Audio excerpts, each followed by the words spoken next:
ஐஎன்சிட் ரியாப்பில் நான் வந்து அட்மினாக இருக்கேன்.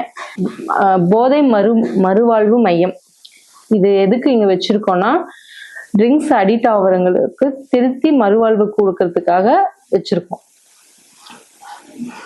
இந்த கம்பெனியில நீங்க வேற என்னெல்லாம் பண்றீங்க, என்னெல்லாம் ஸ்டெப்ஸ் எடுக்கிறீங்க?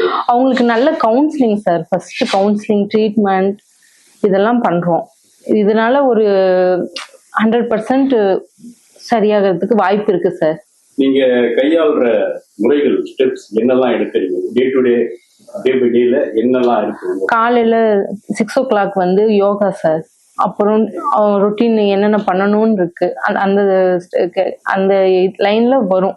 நான் ஒரு குடிநோயாளி, இங்கே வந்தோடனே தெளிவாயிட்டேன். நல்லா தெளிவாக வீட்டுக்கு போகிற அளவுக்கு நல்லா தெளிவாக்கி வச்சுக்கிறாங்க. எனக்கும் கொஞ்சம் மைண்ட்லாம் ஃப்ரீயா இருக்கு. இங்கே வந்து ட்ரீட்மெண்ட் பண்ணி இப்போ நல்லா க்யூர் ஆகிட்டேன். இப்போ எல்லாருக்கையும் நல்லா சகஜமா பேசுறேன், கொள்றேன். வெப் நியூஸ் பாருங்க, நிறைய தகவல்களை தெரிஞ்சுக்கோங்க. இந்த வீடியோ பிடிச்சிருந்தா லைக் பண்ணுங்க, ஷேர் பண்ணுங்க, சப்ஸ்கிரைப் பண்ணுங்க.